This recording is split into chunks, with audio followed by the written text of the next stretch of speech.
Début du tour de 17h20. Alors, la disposition des unités de manœuvre s'équilibre entre les deux fronts, celui d'Eylau et celui du sud-est, qui se concentre maintenant entre Serpalen et Klein-Sausgarten. Alors, du côté d'Eylau, les Français ont alloué 3 points de commandement. Un sur le 4e corps de Soult pour qu'il continue son travail de démolition de la 5e division russe malgré le retour de Touchkov dans la mêlée. Et continue à mettre de la pression aussi sur la 4e division de Somov. En riposte, les Russes ont donné un point de commandement à la 7e division de Doktorov qui veut venir appuyer la 4e et la 5e division. Les Français ont également donné un point de commandement à la cavalerie légère du 4e corps pour qu'elle ait tenté d'intercepter la cavalerie prussienne qui pourrait être tentée de se retourner contre Ney qui est isolé pour le moment. Donc on a ici 3 régiments de cavalerie avec la cavalerie légère du 4e corps qui pourront être activés. En riposte, les Russes ont activé la brigade de Rembo, qui compte en particulier ce gros régiment de Ulan ici, qui pourra faire des ravages. À l'extrémité nord du champ de bataille, ici, un point de commandement a été donné à la première division du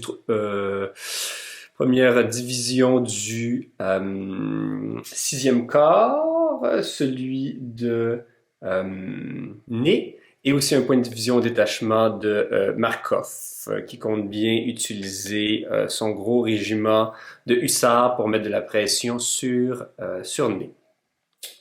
Du côté sud-est, également, 3 points de commandement pour les Français, et cette fois-ci, 2 pour les Russes.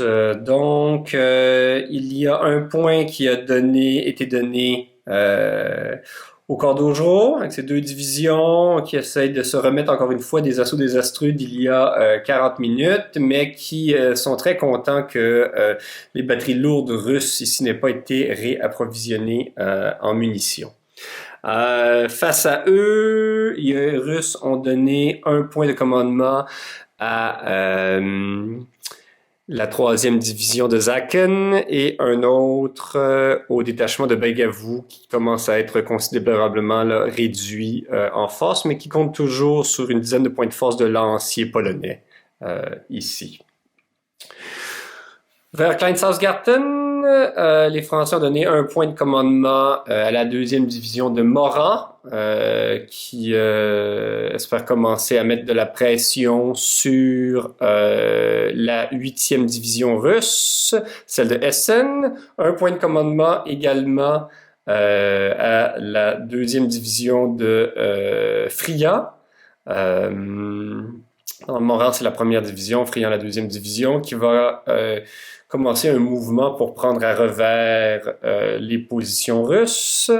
Et la seule activation de cavalerie légère de tout ce tour est la cavalerie légère du 3e corps, qui ne compte pour l'instant à distance de commandement qu'un seul régiment de chasseurs à cheval. À noter que aucun point de commandement n'a été donné à des divisions de cavalerie lourde. Alors voilà la situation avant les mouvements de 17h20. On se revoit après le segment de manœuvre et de combat à feu.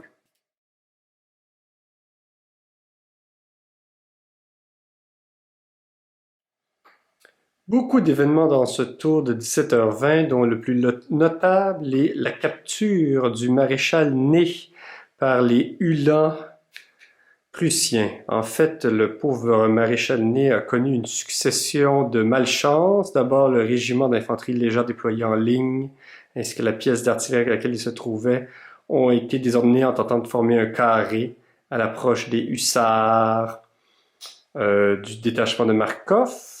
Après la charge des hussards, ils ont été mis en fuite.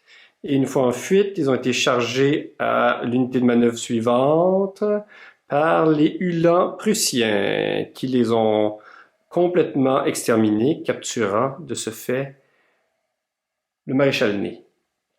La première division du 6e corps se trouvant un peu en difficulté, maintenant ayant perdu une de ses pièces d'artillerie et un de ses régiments un de ses bataillons d'infanterie légère, a décidé de tenter de se regrouper vers le reste de l'armée française, mais a profité de l'opportunité d'un carré prussien ici pour lancer une charge, alors que les Prussiens, eux, lançaient des assauts, pardon, un assaut, et alors que les Prussiens lançaient des assauts contre l'infanterie légère française, déployée en tirailleurs.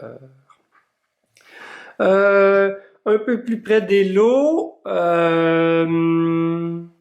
la cavalerie légère du 4e corps a fait un peu de ménage en éliminant une batterie à cheval prussienne, en mettant en fuite un régiment de dragons et en désordonnant un autre régiment de dragons prussien. Pour ce qui est de l'affrontement tout juste au nord des lots, il commence à y avoir une plus grande concentration de troupes. Les Russes ont d'abord lancé très tôt 2 assauts, mais il y a eu un contre-assaut ici des Français avec un autre assaut ici, donc il y aura quelques assauts à résoudre. Alors, il commence à y avoir un choc important entre le 4e corps et 3 divisions russes, la 4e, la 5e et la 7e. Donc, un affrontement qui s'intensifie au nord des lots.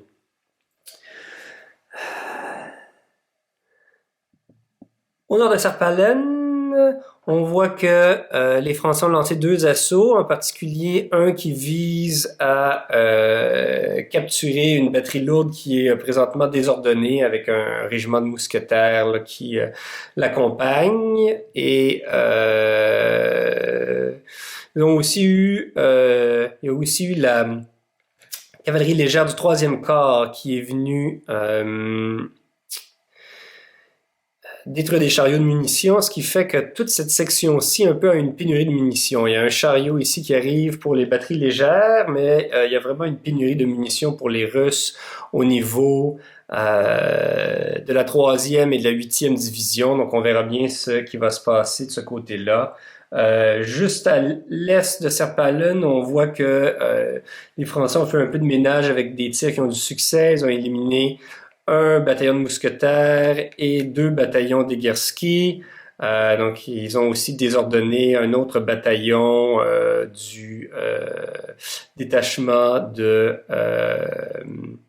la division de Tolstoï. Donc, il commence à y avoir un petit peu de ménage ici qui est fait. Plus au nord, on voit que Morand a regroupé ses batteries d'artillerie, il a pu déployer finalement sa batterie d'artillerie lourde et Davout, lui, avec les 2 autres batteries d'artillerie, s'est mis à côté de lui. Il commence à vraiment faire des pertes chez les Russes. On voit aussi que plus au nord, Friant a commencé son contournement de la forêt pour essayer de prendre la 14e division ici, peut-être à revers. Donc voilà, il y a quelques assauts à effectuer et beaucoup de ralliements encore une fois. Donc je reviens après le segment d'assaut et de combat, de réorganisation.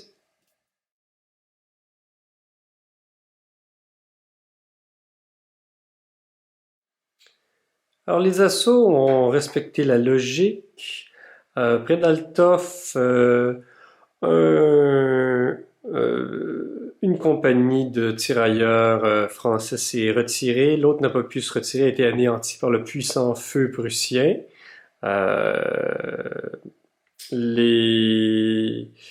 bataillon français a réussi à remporter son combat et mettre en fuite très loin vers le nord le petit carré russe qui lui faisait face. Au nord des lots, voilà,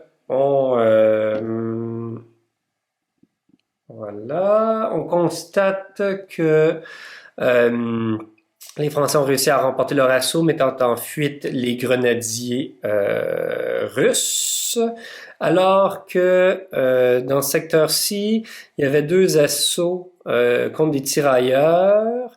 Les Français ont joué en premier, les tirailleurs se sont retirés, puis ils ont redirigé leur assaut vers les grenadiers russes. Le combat fut âpre, les Français infligeant une blessure, une perte de points de force et deux pertes de points de force du côté des Russes sur le bataillon français. Et après 2 rounds de combat, il n'y avait toujours pas de maître. Au nord de Serpalen, les 2 bataillons français l'ont emporté sans même à livrer combat. Dans un cas éliminant le bataillon russe en feu d'avant-combat et dans l'autre cas faisant fuir le bataillon à leur approche. Donc ce qui est intéressant pour les Français ici, c'est que leurs 2 bataillons ne sont pas désorganisés. Alors, en général, les 2 camps ont eu assez de succès à réorganiser leurs troupes, puis il reste 2 bataillons d'infanterie en fuite ici du côté des Français. La cavalerie a réussi à se rallier et tout le regroupement de cavalerie de Grouchy et de Milhaud ici a réussi à bien se réorganiser. Du côté des Russes, il reste plus de fuyards, mais certains ont réussi quand même à se rallier, dont Golitsyn et son régiment de dragons.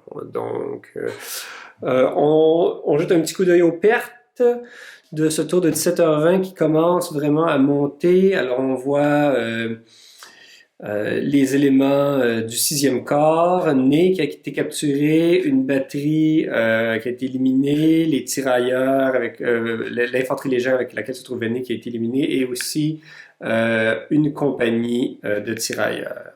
Du côté russe, les Français ont éliminé une batterie légère prussienne, une batterie à cheval. Ils ont également éliminé un régiment,